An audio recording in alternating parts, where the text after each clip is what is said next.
Hello everyone, welcome to Meera's kitchen. આ વિડીયોમાં હું તમને ચીકુનું આઈસ્ક્રીમ બનાવતા શીખવાડીશ.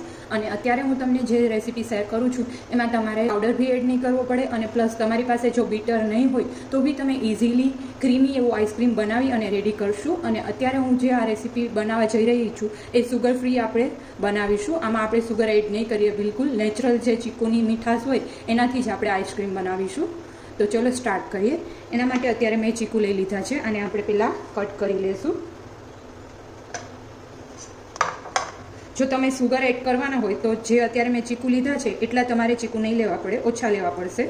પણ અત્યારે હું નેચરલ જે ચીકુની સ્વીટનેસ હોય એ જ રાખવાની છું, એટલા માટે મેં ચીકુ વધારે એડ કરી અને બનાવીશ આઈસ્ક્રીમ.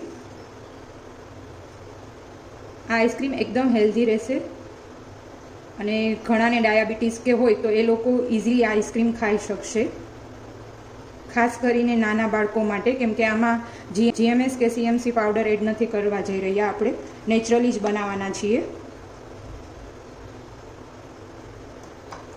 રીતના કટ કરી લેશું.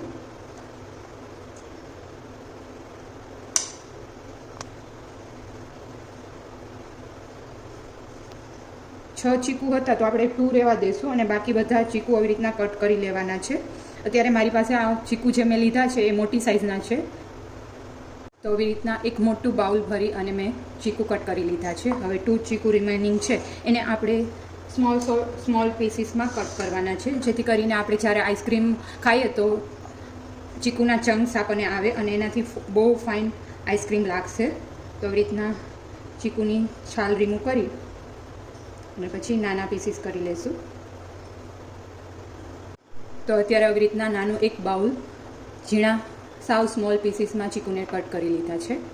હવે એક બાઉલ લઈ લઈશું જેમાં આપણે મિલ્કને ઉકાળવાનું છે, અને ફૂલ ફેટ મિલ્ક લઈ લીધું છે, મોટું એક બાઉલ જેટલું એ એડ કરી દઈશું.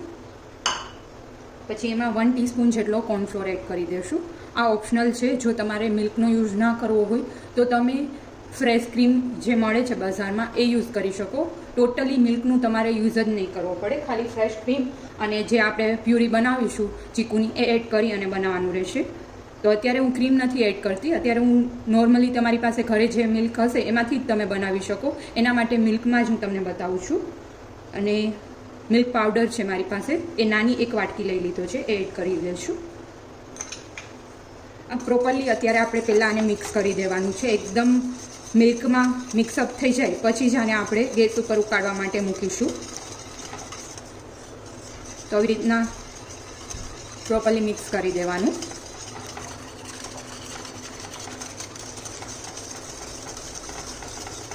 જેથી કરીને જ્યારે ઉકળશે ત્યારે લમ્સ નહીં પડે. જો તમે આ પ્રોસેસ ડાયરેક્ટલી ગેસ ઉપર કરશો તો કોર્નફ્લોરના લીધે લમ્સીસ પડી જશે મિલ્કમાં, એટલે ખાસ ધ્યાન રાખવાનું. આ પ્રોસેસ આપણે ગેસ ચાલુ કર્યા વગર જ કરવાની છે.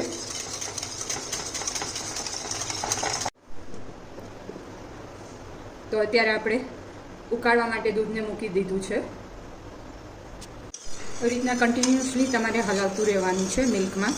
અને જો તમે ગેસનો યુઝ કરવા ના માંગતા હોય, એમ જ તમારે બનાવવું હોય તો ફ્રેશ ક્રીમ લેશો તો ડાયરેક્ટલી તમારે મિક્સરમાં બધા ઇન્ગ્રીડિયન્ટ્સ એડ કરી ચીકુ અને ફ્રેશ ક્રીમને બધું અને ડાયરેક્ટલી બની જશે, એને તમારે કૂક કરવું નહીં પડે. પણ ઘણી વખત એવું બનતું હોય છે કે બધાના ઘરે ફ્રેશ ક્રીમ અવેલેબલ નથી હોતું અને તમારે ઇન્સ્ટન્ટ આવી રીતના ચીકુ હોય અને એમાંથી આઈસ્ક્રીમ બનાવવું હોય તો આવી રીતના તમે મિલ્કનો યુઝ કરીને કોઈ બનાવી શકો. એ બી એટલું જ ક્રીમી બનશે જેટલું આપણે ફ્રેશ ક્રીમનો યુઝ કરી અને બનાવતા હોઈએ છીએ, એટલું જ ક્રીમી ટેક્સચર બની અને રેડી થશે. તો અત્યારે એકદમ ઉકળવા માંડ્યું છે, એકદમ ઘાટું થઈ જાય ત્યાં સુધી આવી રીતના આપણે કન્ટિન્યુઅસલી હલાવી અને ઉકાળી લેવાનું છે દૂધને. તો અત્યારે થીક થઈ ગયું છે, ગેસ ઓફ કરી દઈશું અને આને આપણે કૂલ થવા માટે મૂકી દઈશું. આપ જોઈ શકો છો આવી રીતના તાવીથામાં ચોંટી જાય એટલું થીક કરવાનું છે. હજી આ ઠંડુ થશે એટલે પાછું થીક થશે, એટલે અત્યારે આપણે ગેસ ઓફ કરી દઈશું અને એક સાઈડ આપણે આને મૂકી દઈશું રૂમ ટેમ્પરેચર ઉપર આવવા માટે. હવે મિલ્ક રૂમ ટેમ્પરેચર પર આવે ત્યાં સુધી આપણે જે ચીકુના કટ કરેલા પીસીસ છે એની પ્યુરી બનાવી લઈએ. મિક્સર જારમાં લઈ અને એને ક્રશ કરી લઈશું. તો રેડી છે ચીકુની પ્યુરી. તો આપ જોઈ શકો એકદમ થીક થઈ ગયું છે. હવે એમાં રૂમ ટેમ્પરેચર પર બી આવી ગયું છે, એટલે જે પ્યુરી રેડી કરી હતી ચીકુની એ એડ કરી દઈશું.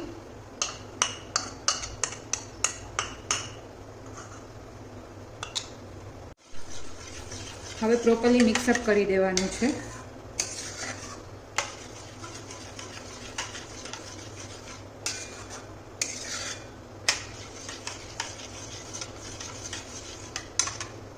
જોઈ શકો છો એકદમ થીક એવું રેડી છે બનીને. હવે જે આપણે ઝીણા કટ કરેલા ચીકુ રાખ્યા હતા એ એડ કરી દઈશું અને થોડાક ઉપરથી ગાર્નિશિંગ માટે રાખીશું.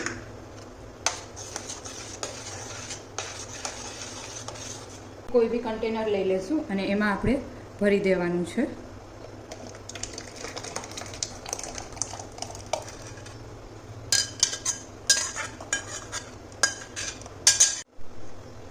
ઉપરથી કટ કરેલા ચીકુ એડ કરી દેવાના.